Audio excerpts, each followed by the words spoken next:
Welcome, class of 2024, to our incoming freshmen entering Jennings County High School here in just a few short days. I would like to welcome everyone to our first opportunity to do this virtually.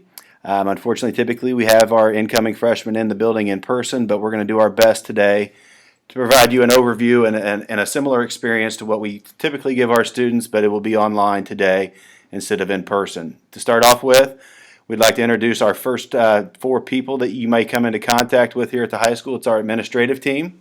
We are led by our principal, Mr. Roller, and I and Mr. Bright. I primarily work with the freshmen. I'm one of the assistant principals, but like I said, my primary role and responsibility here at the high school is to help in any way I can with the freshman class. So this year, if anything comes up where you may need help, assistance, or just have general questions, I would be the first person that you guys would reach out to. Along with your counselors, which we'll get to those here in a minute as well, but we would be your first point of contact this year if questions come up. We also have two other assistant principals here at the high school, Mrs. Kent. She works primarily with our sophomores and juniors, and then Mrs. Ebbing, she primarily works with our senior class members here at the high school. As I mentioned, we have four counselors here at the high school. We're led by Mr. Ertl. He's our guidance director, and if your last name begins with the letters L through Q, you will be assigned to his caseload, and he will help you all through high school. You keep the same counselor all 4 years, so if your last name is L through Q, Mr. Ertl will be your counselor. And then Mrs. Summers, she is another one of our counselors. She works with alphabet letters A through D. We also have Mrs. Sedam, Ashley Sedam, joining us this year in the counseling department. She works with students' last names E through K. And then finally, if your last name begins with R through Z, Mrs. Cardinal will be your counselor during your time here at Jennings County High School. And again, you keep the same four counselors all 4 years. Freshman all the way through your senior year, you will work with the same counselor. Athletics here at the high school, Mr. Stevens is our athletic director. He has two assistants that work in his office, Mrs. Taylor and Mrs. Lawson. So if you have any questions that pertain to athletics, contact one of those three people. Their office is located in the high school just outside the main office, just down the hall, just a bit from the main office. If you do choose to participate in athletics, there are a couple forms that you have to sign off on and agree to the terms of. One is a physical form that's filled out by a doctor, and the other is the Panther code, is basically the rules and regulations in place if you are involved in one of our sports teams here at the high school. Eligibility, academically, all freshmen are eligible to play in a fall sport. I do want to point out that if you are an online student, athletics are unfortunately not an option for you. If you want to participate in athletics, you would need to be enrolled as a traditional student and not online. So if you've made the choice to be an online student and wish to participate in athletics, please contact one of our administrators or someone in the guidance office to help you with that. As you can see, we have fall, winter, and spring sports. I'll pause here for a few seconds and you can read through the various sports that are offered during the various seasons.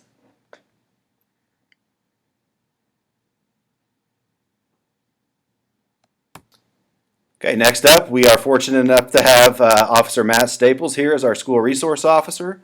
He is the school resource officer for the corporation, not just the high school, but his office is located in the high school, and he is in our building most every day and most majority of each day. So students will see him, come into contact with him. He does a great job of interacting with our students in the hallways and at lunches and things like that. And he's proved to be a great resource over the time he's been with us so far here at the high school. So we appreciate everything that Officer Staples does for our school and our students. The East Wing addition at JCHS, it opened in the fall of 2009. As you can see, all freshman lockers are located in this part of the building, and that's where my office is located, as well as Mrs. Davis. She's our secretary that works down here in the East Wing office, and she's another great resource for our freshman students if they have questions that may come up throughout the year. She can be more than willing to help and assist in any way she can as well. So there's the East Wing. It's that portion of the building there between the blue arrows, and like I said, it opened in the fall of 2009. Arrival procedures for 2020. When school opens here in a few days, there are a few different procedures in place for this coming school year. If you arrive to the building before 8 o'clock, we're going to ask that you report to either the cafeteria or commons area and maintain your social distancing as well as possible. and wear a mask while you're seating in one of those two areas of the building. Once the 8 o'clock bell rings, we are asking all of our students then to report to either their first or fifth period class, depending on the day of the week, and you will stay there until 8:25 when the school day starts. As you can see there on the slide, students should not be in the hallways socializing prior to the start of school. If they get here before 8 o'clock, like we said, they need to report to the commons or cafeteria. And then at 8 o'clock, once the bell rings, then they're asked to report to their first or fifth period class. The daily schedule at JCHS. We operated on a block schedule, meaning we have 4 classes one day and 4 classes the following day. We classify those days as blue days and white days. The school year always starts on a blue day. So when you get your student schedule, you'll notice periods are listed 1, 2, 3, 4, 5, 6, 7, 8. Periods 1, 2, 3, and 4 will meet on blue days, and periods 5, 6, 7, 8 will meet on white days.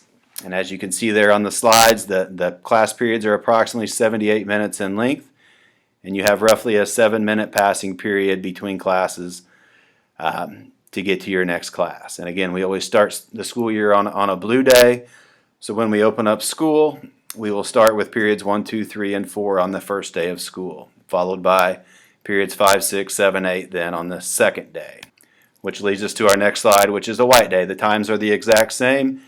The only difference would be as you meet with your periods 5, 6, 7, and 8. Class times are the same. Passing periods are the same. The only difference would be which classes you are going to. The first day, which is a blue day, you go to classes 1, 2, 3, 4. The next day of school, you go to periods 5, 6, 7, and 8. Also this year, we will incorporate a Panther Day. They typically, as we have them planned now, will fall on every 11th day of school, and those will be in the form of a digital format, meaning you will basically do an e-learning type format, which what we experienced this fall.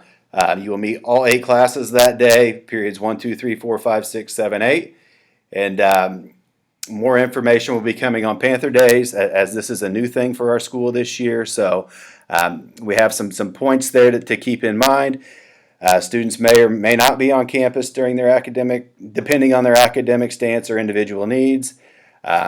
Students who are passing all classes and have 0 missing assignments will be encouraged to complete their work from home.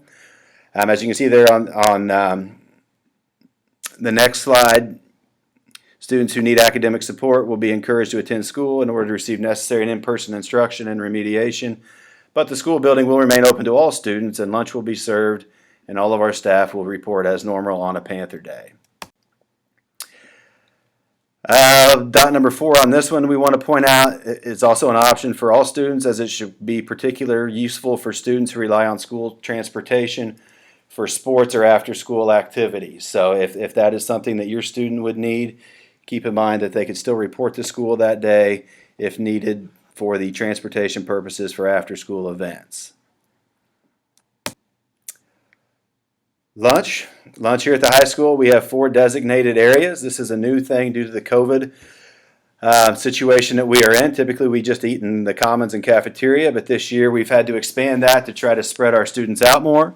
Now we have 4 areas of the building in which students will have the opportunity to eat their lunch. The first 2 remain the same, cafeteria and commons, obviously with social distancing in place. The third area would be the glass hallway that leads to the east wing. And then the 4th area will be the hallway up by the auxiliary gym that goes in front of the concession stands down towards the main office. So one of those 4 areas will be where the students eat lunch this year. The lunch schedule, we have 4 lunches. Typically in the past we've only had 3 at the high school. We've added a 4th lunch to reduce our numbers per lunch period. So this year we have A, B, C, and D. Typically in the past we did not have the D lunch. But this year, in order to help with the social distancing, we added that 4th lunch, D lunch.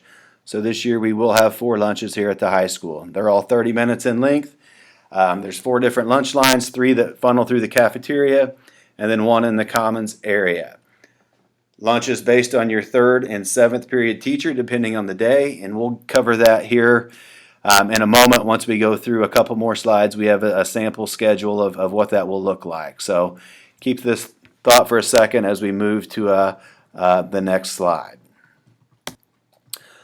Lunch deposits. This is also a change this school year. In the past, our students have been allowed to go through the commons and cafeteria and make their purchases with cash or check as they go through the lunch line in person.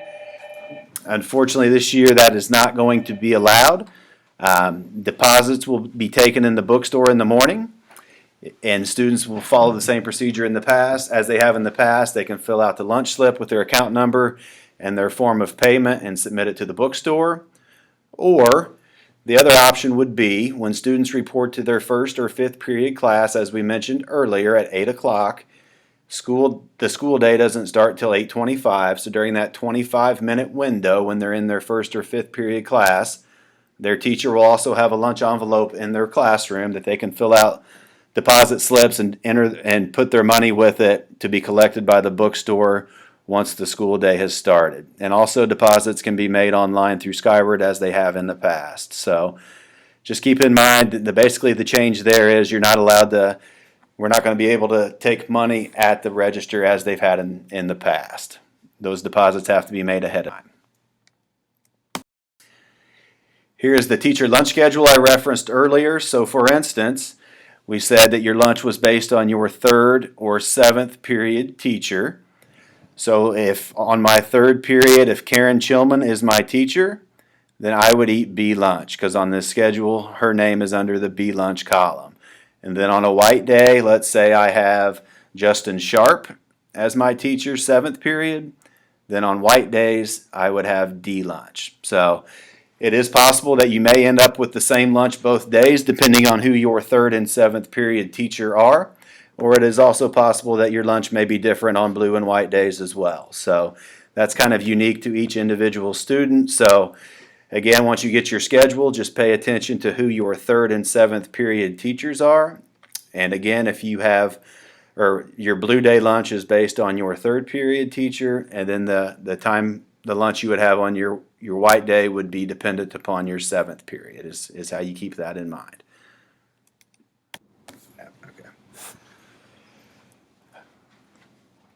Okay, now we will go over a sample student schedule so you guys can have an opportunity to see what a student schedule will look like here at the high school. We've whited some things out on this schedule. This is a schedule from 2 years ago. This is where the name would appear. Down here would be where the Skyward username and login would be, birth date and so on, locker number, locker combination, keypad number, which is what the students would use to complete their lunch deposit slips. That if they do not know their lunch account number, it would show up right there where that spot is whited out. As you can see, the schedule is broken down into semester 1, semester 2. We'll focus on semester 1 to start with. There is a 0 period listed here. That was our typical homeroom, but with our changes with adding that fourth lunch this year, the homeroom as we've had it in the past has changed, so that 0 period will not appear on your student schedule this year. Homeroom activities will be combined into period 3 and to period 7 depending on the day. So when your student gets your schedule, it should say semester 1 very similar to this, and then periods 1, 2, 3, 4 listed. Those are the blue day classes as we talked about earlier. And then 5, 6, 8 would be listed as well, and those are considered the white day classes. So for this student, on a blue day, they would go first period to the East Wing office as a student worker. Second period, they would go to English 9 Honors in room 300 with Mrs. Warren.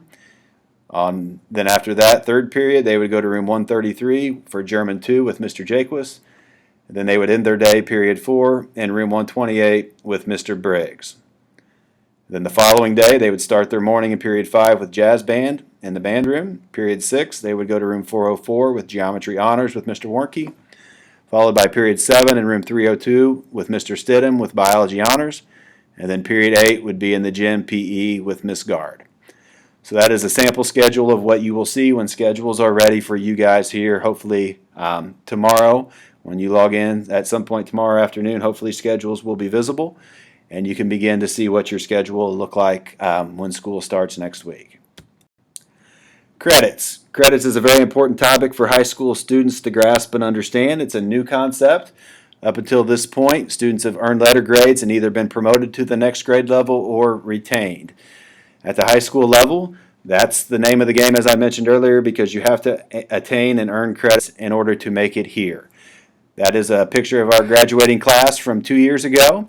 Unfortunately, our class of 2020 was not able to have an in-person graduation in the gymnasium. This is class of 2019, I believe, and it's our hope and goal that everyone that enters high school as an incoming freshman this year will be here in May or June of 2024, depending on when that commencement date will be for your class. So that is the goal. Everyone makes it there, and how we get there is we have to earn and attain credits. So as a freshman, you'll have up to 16 opportunities to earn credits, 8 opportunities first semester with having 8 classes, and then the same thing second semester, 8 opportunities.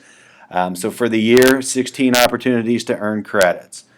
Credits are only earned at the end of each semester, so at the end of first semester and at the end of second semester, and they're determined by the 2 9-week grades within a semester combined with the final exam. And as you can see there, there's the number of credits listed for the various diplomas we offer here at the high school. A sample report card, as you can see from this student, their first class was Intro to Ag with Mr. Briggs. First 9 weeks they received an A-. Second 9 weeks they earned a B-. On the semester exam they scored a C.